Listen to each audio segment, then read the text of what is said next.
In American society, money is a taboo topic.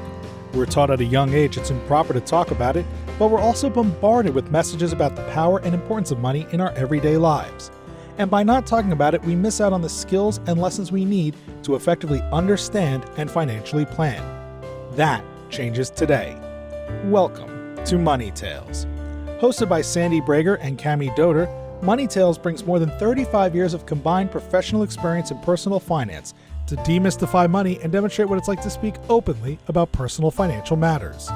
Join us each episode as they interview modern-day movers and shakers about how money decisions intertwine with their daily lives in order to give you better insight into productive financial conversations. Subscribe today and register for our blog Fathom at aspiriant.com/podcasts to increase your money mojo. And now, here's Cami and Sandy. This episode is all about listening to our inner voice and letting it guide us. Sophie Bertin is our guest this week on Money Tales. You know that feeling when everything looks good on paper, a great job, supportive colleagues, a solid paycheck, but something inside keeps whispering, this isn't it. That was Sophie. She had a comfortable life, but comfort wasn't enough. It took a spark, an unexpected stat about entrepreneurs from a business school dean when Sophie was at a less than satisfying moment in her career for her to realize, why am I in the 50% who haven't taken the leap? That catalyzed her turning point. Today, Sophie is the founder of Serapy. The company aims to improve corporate compliance training through the combination of simulations, gamification, role play, and online tools. In addition to Serapy, Sophie has run Parnima Consulting since 2016, where she works with top legal and regulatory firms, consultancy firms, and financial clients on EU regulations in the areas of financial services, foreign subsidies, and state aid. Here are 3 key money topics Sophie hits on in this conversation. First, how she was raised in a home where money wasn't something to hoard, but rather a tool for living, a means to experience joy. Second, when forced to choose between wealth and walking her truth, Sophie doesn't hesitate. She'll leave money on the table rather than compromise her morals. And third, how as an entrepreneur, she's mastering not just how to showcase the brilliance of what she's created, but learning the delicate art of assigning the right price tag to that value. It's our pleasure to bring you Sophie Bertin's Money Tales. Welcome to the Money Tales podcast. I'm Cami Doder. And I'm Sandy Brager. A topic that comes up a lot on Money Tales and also in conversations we have with clients is the relationship between time and money. The idea is that the more money you have, the more time you should be able to buy yourself. And I'm going to put buy in quotes there. This is something that comes up oftentimes in client situations. I can think of clients, a young couple that I work with who have worked very hard during their career so far, and they want to use their financial resources to free up more time so they can spend more time with their children. It's interesting in conversations with them, not only are time and money connected, but values are also a huge correlation in there. After having conversations with them, was thinking about my own life and how I approach this time, money, values construct, because there are certainly things that I would prefer to spend money on so that I don't have to spend time on them. Cleaning my home is top of the list. That's a luxury for me to delegate that to someone else. But there are other things in my life where I think somewhat stupidly, I don't like paying for. Give us an example. My husband and I were late to an event the other night, and we could have easily paid $50 to valet the car. But I said, no, let's just be a little later and find parking on the street. It feels so wasteful, doesn't it? It's a time thing. It's not rational at all. I cannot rationalize it because I can probably count on my fingers, maybe my fingers and my toes during the year, how many times that situation would come up. And if I sort of take the sum of all of that cost, it's probably not that big of a deal in the grand scheme of our spending. But yet, I'd rather be later, take a little walk, and find some parking on the street. Do you have something like that that you can think of in your life? You know, the expression, step over $1 to save a penny. Yes. I do that.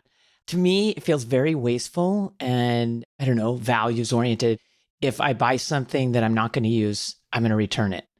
Like furniture, as you've talked about that before. Oh, God, yeah, my old furniture thing. Even smaller things, Sandy, that I think, what a waste. I want to return it. And there's a whole values of let other people's use it, but it's not as beautiful as that. It's just more this mental space. But I will spend more in gas and the value of my time to go return it. It's irrational in that. And I do this a lot. It really burns in me. And it's a values thing. We were taught you don't waste. But let's be honest, I waste other things. So that's the irony. One of our guests talked about that, like you outsource things if you can afford it. The things doesn't spark joy. And the one thing that I think about, I hate folding laundry. I hate it. And if I could get someone, a cleaning person would help or something, I'll do it. But doing dishes, I kind of find it really therapeutic. You just get in there, you crank. I don't know. It's just a little bit of mindfulness going on. Kimmy, I think we could trade. I'll fold your laundry if you do my dishes. Awesome. We don't live too far away from each other. This is going to work. I think this is a fun conversation. It's just always helpful to be thinking about not only time, money, and values, but also these emotions that come up. I don't think there's right or wrong answers here. We don't have to live perfectly rational lives, but it is interesting to be aware so that we can be a little more cognizant of the decisions we're actually making. That's super fun. Thanks for bringing that to us, Sandy. Well, it's my pleasure to introduce our Money Tales guest today, Sophie Bertin. It's wonderful to be talking with you on Money Tales. Hi, Sophie. Hello. Hey, Kemi. Hey, Sandy. Nice talking to you as well. Thanks for having me. Wonderful. Sophie, would you introduce yourself and share in that introduction a couple pivotal moments that have taken place in your life that really influenced who you are today? I was reflecting on how to introduce myself. I realized that the way I describe myself keeps evolving. On the moment where I sit here today, I would describe myself as a person who is a blend of different cultures, mostly around the Mediterranean and European ones. I'm born in Bulgaria. I lived as a child both in Bulgaria and mostly in Morocco, and then lived in 6 other countries. I would describe myself as this blend of cultures and blend of experiences. I'm also creative. I always come up with new ideas. That's something that always defined me. And I've done many different things in my life. I had de facto many different lives, if I can think about it. And certainly, I'm sure I'm going to have many more to come in the years to come. And right now, on a kind of a path of self-discovery, and the more I advance on this path of self-discovery, the more it becomes interesting. One of the pivotal moments that emerges was what my mom said to me when I was in a deep personal crisis. I was trying to fix it and I was trying over and over to fix that personal crisis. And my mom said, if it's not making you happy, why don't you just walk away? And for me, it was this big aha moment. Actually, it's okay to give up and to move on. And that shifted my views and lifted this pressure of duty to do it, duty to complete it, duty to sacrifice yourself to get it. I felt that a big burden can be lifted off my shoulders. That was over 20 years ago. And I realized that I still need to follow even today this advice, releasing, letting go, and go with the flow and be happy. So important. I was absolutely thinking about growing up and quitting something was, quit. You just push through the challenges, and what a gift from your mom. Tell us a little bit more. Growing up in 8 countries where money is handled differently, relationships with money, messages. What did you take away? What's formative in your life when you think back to that time about money and how money is supposed to be handled? It's actually very interesting indeed, because in different cultures, money is different, plays a different role. In some countries, let's say in Bulgaria, it's very common to speak with people. How much do you earn? How much do you pay for this? What is the house? What is the car? So it's very open. So people talk about it. In other countries, it's a taboo. Like, oh my God, I mean, you're not asking what people get, what people have. For me, the most important element was what goes in my family was a little bit this attitude of money is there to be spent.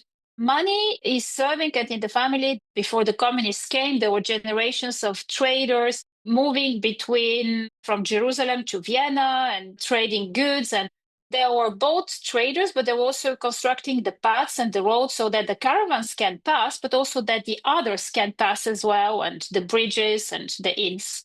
The money is there to be spent, to enjoy it, to use it, to do good things, and to grow the business. So it's kind of this mix of money is not a purpose in itself, is a way of doing other things. Money is an energy that the more it flows, the more there is, and the more you release it, the more it comes. So don't stop it. I find it very interesting when you're sharing about the experience with, for instance, parking the car or having somebody to clean the house. I realized actually for me, I like my house to be clean, but since I was a child, I was always trying to find a way that not it's me who does it. I promised to myself that the first thing I'm going to do when I start earning my money is to get a cleaning lady.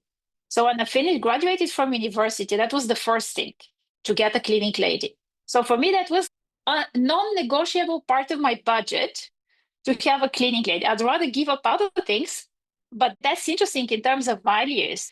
What do you value and where you put your emphasis? You're a person after my own heart, Sophie. I appreciate you saying that. I'm curious with this family culture around money as you're moving around the globe and you're learning that money is a tool. Are your parents talking with you about money, or are these observations that you're having based on the lessons they're setting up for you and giving you? Unfortunately, my parents are not there anymore, but when they were there, particularly my mom, we would talk about money in the sense that use it. Go out to the spa, enjoy, buy yourself things. Having grown up in Bulgaria, the communism, there was not much for anybody, but it was more like whatever you have, enjoy it. Just put joy into the money that you have and enjoy it. It's this energy that needs to flow, enjoy it, and go as far as your carpet. There is a say, stretch as the size of your carpet. So if you have little, stretch little and enjoy it. If you have more, stretch more and enjoy it. But don't stop it. Because if you start hoarding the money, you are cutting the energy from flowing and then it will stop. That's such a good analogy. So then, how did you develop this connection to duty? It sounds like money you were very free with. You felt very comfortable, but duty held you back or confined you. There are different aspects. Money is a mean to achieving something. Duty is moral. If I reflect, and that has nothing to do with money, but for instance, when I was teenager, I was doing a lot of yoga. I was living a very healthy lifestyle. So it was kind of a moral obligation to live this healthy lifestyle, which spared me all the drinking and whatever when I was a teenager. And that had nothing to do with money. It was just at that point of time, my perceived moral compass. It's that. So the duty comes from what I would put myself, or I had put, or was put on me in terms of moral obligation of behavior. That makes me wonder, Sophie, if you've had a time in your life where money and your morals have come to a crossroads. In a sense, a little bit, it was for a job that was not what I wanted, where I wasn't feeling comfortable. It was not the right thing. Even though I didn't have anything afterwards, I just quit because it was not what was right for me. And there's kind of a bigger scheme. I was in a situation where somebody with a company that did something that I didn't appreciate. And I had paid for the product, for the service, everything was paid. And I said, I don't care. I don't agree. So I stopped everything, lost all the money. I was upset because of their behavior. And the money was like, just, you know what? It comes and goes. And again, money is not something that is always in abundance. And right now, as a startup, it's certainly not in an abundance. I don't have a problem if something is not working the way, according to my moral compass, for whatever it's worth it, it's not going there. the money, I'm going to forget it. I don't have a problem with that. Does that cause stress in your life? I completely understand you don't want to be working with these people. You don't share the same values as them, but to just stop working and quit your job, that can be pretty dramatic. It is. It was very dramatic. It was not an easy decision back then and cost me a couple of sleepless nights. But then I decided that what feels good, when I go into myself and reflect, that what felt good. And I said, the rest I'm going to figure it out. And in a sense, the fact that in my life there was lots of ups and downs, from the communist Bulgaria to other parts of the world to great jobs, I've seen quite a few things. I'm going to figure it out one way or the other. That's a great attitude. Tell us, when you came out of university, what did you pursue? What was your career? When I came out of university, I had already worked 2 jobs that I had done. When I came out of university, I went a little bit more the traditional path, which was amazing. I went to consulting with McKinsey. I then went to work with the Bank of New York. I was also afterwards with Swift. I worked at the European Commission afterwards. I had different jobs, different positions, and now I'm independent. I created my own company. It started a bit traditionally, but then it turned when I left, for instance, consulting to go in operations at the Bank of New York. And people are a little bit like looking at me, what are you doing after consulting? You should go in strategy, but you go in operations. But I wanted to see what it is. From my career point of view, I've always tried to work in places where there were two conditions reunited, that they like me and I like them. It's a simple equation, but sometimes we forget to do it. Exactly. Sophie, tell us about leaving and starting your own business. What prompted that and what's it been like? That was something that has been brewing in my head for a long, long time. And I haven't done it before because indeed I had great jobs with great people. I was enjoying it, but it's kind of brewing in my head, and until a moment where I decided actually it's time for me to step out of the corporate world and go my own path. And as I was saying about my family, there was always this kind of idea of entrepreneurial persons, of people that have done things, that have jumped through challenges, and that have created businesses. And it's not like it's coming from nowhere, but I was comfortable in my corporate career. But then it was comfortable and not comfortable. So I made this jump. Say more about that, comfortable and not comfortable. What was the not comfortable part? I had great colleagues, I had great superiors, bosses, and so on and so forth. The jobs were interesting and they were well paid. So I had a very good life without being anything extraordinary, but it was very comfortable. And there was this inner push to do something more, to create my own baby, to try, to test, to see how it was. The moment where that came was I was at one of the INSEAD forums. The dean was saying that on average, every second alum from INSEAD is independent or has created their own company. And I was thinking, challenge accepted. why am I in the 50% that are not doing it? That was kind of the push that made me think actually the situation was not good. So as if the universe was putting on me everything to show me that there is an exit towards entrepreneurship and I should take it. What did you decide to do? Because the world is your oyster. You've done a lot of different things. How do you come to creating your plan for what you're going to do on your own as an entrepreneur? When I decided to become entrepreneur, I had some ideas and I wanted to test them. And then I was talking to people I knew and I said, actually, your ideas are very good, but until you figure them out, why don't you start working as an advisor? And I said, okay, it's like a good idea. Let's start working as an advisor. And again, things were very good. And then I worked 6 years as an advisor. And that's like actually now enough advisor, but consulting. Let's add a business. So that's how the entrepreneurship came from first independent, advisor, consultant, and then the entrepreneurship came. And did you have an idea that you were pursuing? The idea that was kind of on the back of my head since quite a while. I want to offer the opportunity to people to learn better, to help them and actually make sure that people enjoy when they learn, especially in the corporate world. That's my primary objective, to make sure that the people have fun and pleasant learning environment and learning situations. And then obviously afterwards, I made sure that there is also the whole business part around it. Why is it better to learn through games, through role play, with the research and all these things? But the core is have fun. How's the business doing? It's still in infancy because it's still a startup. The clients that I have already, they very much like it. It just that takes time, because the other realization is that corporate training is something that is not always top of priority of people. They say, oh, we love it, whatever, but then the funds are shifted to other priorities, especially in the current environment where we had COVID, then we had the war, then we had high inflation, and I'm getting my way through it. And that's what the roller coaster is as an entrepreneur, but it's a wonderful journey.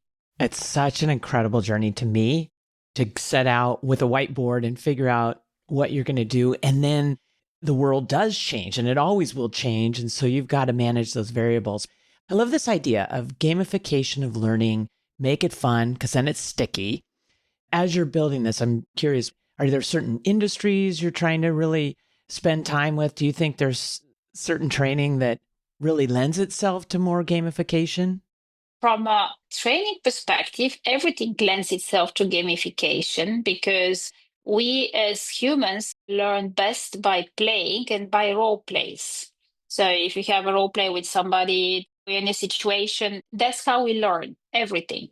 However, from a business perspective, I started with areas that I know, mostly in the regulatory space, because not only I know, but I found that that's where they're very dull. Anti-money laundering, anti-bribery, corruption. Really important stuff, but can be quite dull. That's right. Exactly. So it's important. It's mandatory, more and more so. And more people need to learn it, because it's not only confined anymore to just the compliance officers. It's the whole organization needs to learn it. And usually the trainings are done in a way that just goes from one ear out of the other. Whereas if you have a well-done role play, people are into it, so they have to think about it. They have to be present there. First of all, they remember it, they learn better, and it's also situations that apply to their everyday life in the corporate. It's kind of the crossroad of it's interesting, it's fun, it's sticky, it's relevant in financial services, first and foremost, but also to other industries. And starting with the very hardcore compliance like anti-money laundering, anti-bribery, ethics, conflict of interest, and then expanding slowly to others. How do you go about pricing your services, your business? It's actually one of the very difficult questions for me, because obviously I know the value, as it's relatively new to offer such type of trainings. The others don't know the value. So I usually start by having a group of people at a discounted price so that they can get into sense what it is, and then more people. And of course, the price depends also on the type of training, how many people, how complicated. The one thing that I'm learning is to be more capable of demonstrating the value and asking to be paid for the value. It's something that I need to learn. I'm learning it. It's a learning curve for me. And that's probably also one of the next challenges on my path of learning, is how to ask for the value that I'm offering and not only the cost of what I'm offering. So tell us how you're learning that important lesson. I'm learning it in the sense that if I want to grow the business, I need money. A business is a business. So even though, I can be very with lots of dreams and lots of ideas, but the business needs to be funded. At the end of the day, somebody needs to pay for the rent and for all the nice things that I want to do. The team needs to be paid, and all the IT things and developments that need to be paid as well. Therefore, I'm getting better, and actually I'm getting better also a little bit out of necessity, learning that if I don't do it, nobody's going to do it. And it's very interesting because I think it's common for a lot of people. It's much easier to negotiate the prices for others than for yourself. And actually, they also recommend usually to have somebody else negotiating on your behalf, usually for salaries, but it also goes for products. I'm learning to do it myself because if I don't do it, who else is going to do it? So I have to be a little bit more present to stand my ground and to be able to show the value of what we are offering, even if it's a new product, even if it's a new way of doing things. Sophie, do you think it's difficult because you're emotionally attached to what you're doing? Does that make it more difficult to talk about pricing your services compared to doing it on behalf of someone else? There is, of course, the emotional attachment, but it's mostly because it's the new baby. And in the first years of it, it's still also questioning myself. Have I done it right? Is it good? Is a little bit perfectionism kicking in? For me, a defining moment was in January this year. I won an award for Best AI App Builder, which I was absolutely not expecting. Incredible. Congratulations. Thank you. And that boosted a lot my confidence that what I'm doing is innovative, it's good, that others see it also as innovative and good. In the services, there is more doubt about how good it is because you don't have the comparison. I was reading some years ago that people that work in the more services or intellectual topics, consultant lawyers, and so on and so forth, it's much more difficult to price. It's much more difficult also to stop because you don't have a comparison. If you produce a shoe, it's a shoe, and that you see whether it's good quality or not. But if you produce a service, a training, a document, a presentation, you don't know where to stop because you cannot compare. So it's your own inner radar which tells you where to stop.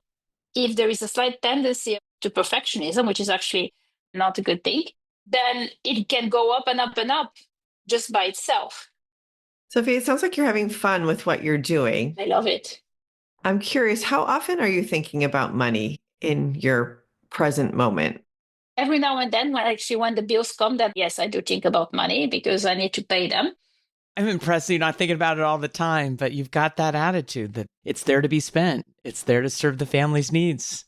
When I have to pay the things, I obviously need to think how to balance the things and whatever. But I also trust that things work out one way or the other. There is always something that's turning out well. Otherwise, I'm not thinking. I mean, like when I'm with the clients or when I'm with the potential clients or when I'm traveling for prospects, I'm thinking of what are the opportunities. And I'm more like, let's spend time and money growing the pie and getting more revenues than looking at how much I've spent on something. Such a forward thinker. I love it. Sophie, tell us, what's your next money conversation going to be and who's it going to be with? My next money conversation is going to be with potential clients who want actually some proposals. I was discussing with somebody who it was about different types of services and trainings. So I need to figure out how to structure it and how to price it. I have a couple of upcoming discussions with potential clients. These are important questions, and congratulations to that. I think that's exciting. Thank you. I'm trying to be more visible and present on LinkedIn. Excellent. Well, thank you so much for having this wonderful conversation and sharing your story on Money Tales. It was a pleasure. Thanks for your time as well and for the very interesting questions. Thanks for listening to the Money Tales podcast. If you've enjoyed this episode, share it with someone you think would benefit from listening. And leave us a review on your favorite podcasting platform. Your ratings and reviews help more people find our podcast. If you're inspired to gain clarity and peace of mind about financial matters, don't hesitate to reach out to our team at Aspirient. Go to aspirient.com/start a dialogue. Or you can email Sandy and me at podcasts@aspirient.com. See you next time.